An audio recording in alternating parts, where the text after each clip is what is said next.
Hello everyone, I Jyoti welcome you all on study अड्डा channel. आज हम लोग करने वाले हैं क्लास 7 हिंदी से महाभारत कथा बुक का चैप्टर 1 अध्याय नंबर 1।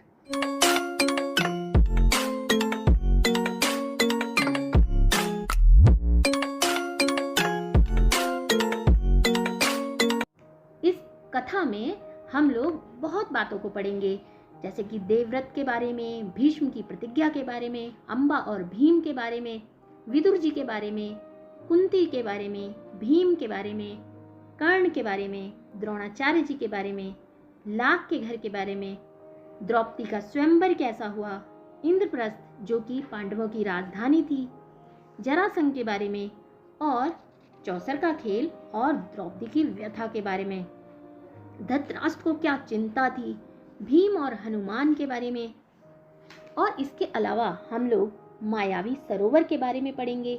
वहां पर यक्ष ने युधिष्ठिर से कौन कौन से प्रश्न किए, पांडवों और कौरवों के सेनापति कौन थे, पांडवों और कौरवों के बीच में युद्ध क्यों हुआ, संजय कौन थे, कृष्ण ने कैसे शांति दूत बनकर युद्ध को रोकने की चेष्टा की कि कौरवों और पांडवों में युद्ध ना हो, अभिमन्यु के साथ क्या हुआ, युधिष्ठिर को कौन सी चिंता थी और उनकी क्या इच्छा थी, क्या कामना थी, जयद्रथ कौन थे, कर्ण और दुर्योधन की मृत्यु कैसे हुई, पांडवों का धृतराष्ट्र के प्रति व्यवहार कैसा था, श्री कृष्ण और युधिष्ठिर के बारे में पढ़ेंगे। इसमें बहुत सी चीजें हैं, अगर हम सभी चीजों को एक साथ करेंगे ना तो ये वीडियो बहुत लंबी हो जाएगी। तो हम लोग क्या करेंगे, इसको थोड़ा थोड़ा करके पढ़ेंगे। आज हम लोग इसके फर्स्ट चैप्टर में पढ़ेंगे महाभारत कथा, यानी ये किसने लिखी, कौन कौन से इसमें मुख्य पात्र थे। तो चलिए अब हम इसको शुरू कर लेते हैं। महाभारत कथा। महाभारत की कथा महर्षि पराशर के कीर्तिमान पुत्र वेदव्यास की देन है। आप हर एक चीज को बड़े ध्यान से समझेंगे। तो आपको मैं बताती हूँ कि जो महर्षि पराशर थे ना, उनके जो पुत्र थे वो थे वेदव्यास, और वेदव्यास के जो पुत्र थे वो थे शुकदेव जी। तो महाभारत की जो कथा थी वो लिखी थी महर्षि पराशर के कीर्तिमान पुत्र वेदव्यास ने। ये जो ऋषि हैं ये वेदव्यास जी हैं, इन्होंने महाभारत लिखी थी। और क्या आप जानते हो कंठस्थ कराई थी। मानव जाति में महाभारत की कथा का प्रसार महर्षि वैशंपायन के द्वारा हुआ। अब ये वैशंपायन कौन थे? ये थे महर्षि वेदव्यास के शिष्य। ऐसा माना जाता है कि महाराजा परीक्षित के पुत्र जन्मेजय ने एक बड़ा यज्ञ किया। ये जो है ना, ये शुकदेव जी हैं। इस महायज्ञ में सुप्रसिद्ध पौराणिक सूत भी मौजूद थे। सूत जी ने समस्त ऋषियों की एक सभा बुलाई। महर्षि शौनक इस सभा के अध्यक्ष हुए। इस सभा के जो अध्यक्ष थे वो महर्षि शौनक जी थे। सूत जी ने ऋषियों की सभा में महाभारत की कथा प्रारंभ की। महर्षि शांतनु के बाद उनके पुत्र चित्रांगद हस्तिनापुर की गद्दी पर बैठे। जो महाराज शांतनु थे उनके दो पुत्र थे, एक थे चित्रांगद और दूसरे थे विचित्रवीर्य। जो चित्रांगद थे ना, उनकी अकाल मृत्यु हो गई थी। उनकी अकाल मृत्यु हो जाने पर उनके भाई विचित्रवीर्य राजा हुए। जब महाराजा शांतनु के एक पुत्र चित्रांगद उनकी मृत्यु हो गई तो उसके बाद जो विचित्रवीर्य थे उनको राजा बनाया गया। जो राजा विचित्रवीर्य थे ना, उनके दो पुत्र हुए, एक थे धृतराष्ट्र और एक थे पांडु। जो धृतराष्ट्र थे वो बचपन से ही अंधे थे, जन्म से ही अंधे थे। बच्चों, जो धृतराष्ट्र थे ना, उनका जो विवाह हुआ था वो हुआ था गांधारी से, यानी गांधारी जो थी वो धृतराष्ट्र की पत्नी थी। और उनके 100 पुत्र थे जो कौरवों के नाम से प्रसिद्ध हुए। दूसरी तरफ जो पांडु थे उनकी 2 रानियां थी, 2 पत्नियां थी। एक का नाम था कुंती और दूसरी का नाम था माद्री। और इनके 5 पुत्र हुए, उनको पांडव कहा जाता है। ये थे युधिष्ठिर, अर्जुन, भीम, नकुल और सहदेव। तो हमने ये समझा कि महाराज जो शांतनु थे उनके 2 पुत्र थे, एक थे चित्रांगद और दूसरे थे विचित्रवीर्य। जो चित्रांगद थे उनकी बहुत जल्दी मृत्यु हो गई, तो उसके बाद विचित्रवीर्य को राजा बनाया गया। विचित्रवीर्य के 2 पुत्र थे, एक थे धृतराष्ट्र और दूसरे थे पांडु। धृतराष्ट्र की शादी हुई थी गांधारी से, यानी गांधारी जो थी वो धृतराष्ट्र की पत्नी थी। इसी तरह से पांडु की शादी हुई थी कुंती और माद्री से, उनकी 2 रानियां थी। धृतराष्ट्र और गांधारी के 100 पुत्र वो कौरव कहलाए और पांडु पुत्र पांडव कहलाए। धृतराष्ट्र क्योंकि जन्म से अंधे थे, इसलिए उस समय की नीति के अनुसार पांडु को गद्दी पर बैठाया गया। पहले क्या होता था, राजा के बड़े पुत्र को ही गद्दी पर बैठाया जाता था। जैसे कि महाराजा शांतनु के पुत्र चित्रांगद को पहले गद्दी पर बैठाया गया, लेकिन उनकी मृत्यु हो गई तो विचित्रवीर्य को गद्दी पर बैठाया गया। ऐसे ही धृतराष्ट्र को राजा बनाया जाना था, लेकिन क्योंकि वो जन्म से ही अंधे थे, इसीलिए पांडु को राजा बनाया गया। पांडु ने कई वर्षों तक राज्य किया। उनकी 2 रानियां थी, कुंती और माद्री। कुछ समय राज्य करने के बाद पांडु अपने किसी अपराध के प्रायश्चित के लिए तपस्या करने जंगल में चले गए। उनकी दोनों रानियां भी उनके साथ ही गईं। वनवास के समय कुंती और माद्री ने 5 पांडवों को जन्म दिया। कुछ समय बाद पांडु की मृत्यु हो गई।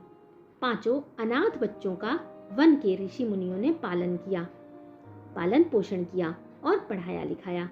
जब युधिष्ठिर 16 वर्ष के हुए तो ऋषियों ने 5 कुमारों को हस्तिनापुर ले जाकर पितामह भीष्म को सौंप दिया।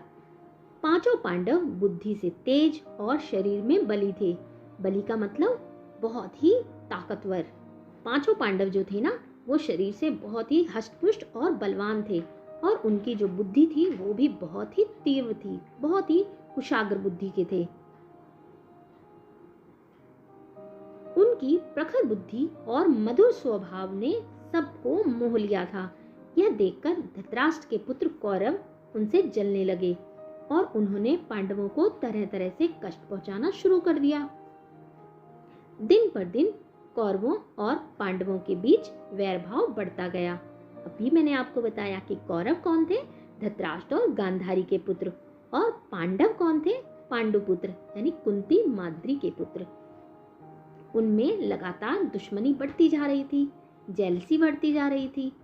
अंत में पितामह भीष्म ने दोनों को किसी तरह समझाया और उनके बीच संधि करवाई, उनके बीच में समझौता करवाया। भीष्म के आदेशानुसार कुरु राज्य के 2 हिस्से किए गए, जिस पर कौरव अब शासन कर रहे थे, उसके 2 पार्ट किए गए। कौरव हस्तिनापुर में ही राज करते रहे और पांडवों को एक अलग राज्य दे दिया गया, जो आगे चलकर इंद्रप्रस्थ के नाम से मशहूर हो गया। इस प्रकार कुछ दिन शांति रही। बच्चों, क्या आप जानते हो इंद्रप्रस्थ कहाँ पर है? इंद्रप्रस्थ जो है ना, वो दिल्ली का ही पुराना नाम है। उन दिनों राजा लोगों में चौसर खेलने का आम रिवाज था। चौसर कहते हैं शतरंज खेलने का आम रिवाज था, फैशन था। राज्य तक की बाजियां लगा दी जाती थी, अपने राज्य को भी दूसरे को दे दिया जाता था। इस रिवाज के मुताबिक एक बार पांडवों और कौरवों ने चौपड़ खेला। कौरवों की तरफ से कुटिल शकुनी खेला। कुटिल शकुनी कौन थे? कौरवों के मामा, गांधारी के भाई। आपने सुना होगा मामा शकुनी। तो जो कौरवों के मामा थे वो शकुनी थे और वो चौपड़ खेल में बहुत ही माहिर थे। उन्होंने युधिष्ठिर को हरा दिया। इसके फलस्वरूप पांडवों का राज्य छिन गया। उसके बदले में युधिष्ठिर को इंद्रप्रस्थ कौरवों को देना पड़ा और उनको 13 वर्ष का वनवास भोगना पड़ा। उनमें एक शर्त यह भी थी कि 12 वर्ष के वनवास के बाद 1 वर्ष अज्ञातवास करना होगा। अज्ञातवास का मतलब ये होता है कि किसी को भी पता नहीं होना चाहिए कि वो लोग कौन हैं। तो इस तरह से जब वो अज्ञातवास में गए थे ना, तो वो राजकुमार होते हुए भी ब्राह्मणों के वेश में गए थे।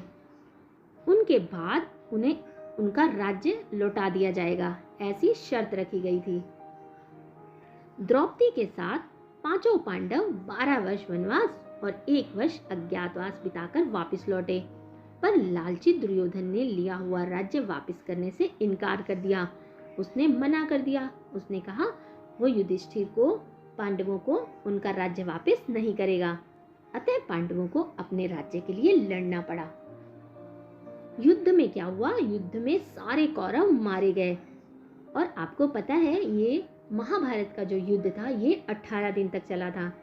तब पांडव उस विशाल साम्राज्य के स्वामी हुए। तब हस्तिनापुर, इंद्रप्रस्थ पूरा राज्य पांडवों के अधीन आ गया और वो उसके राजा बन गए।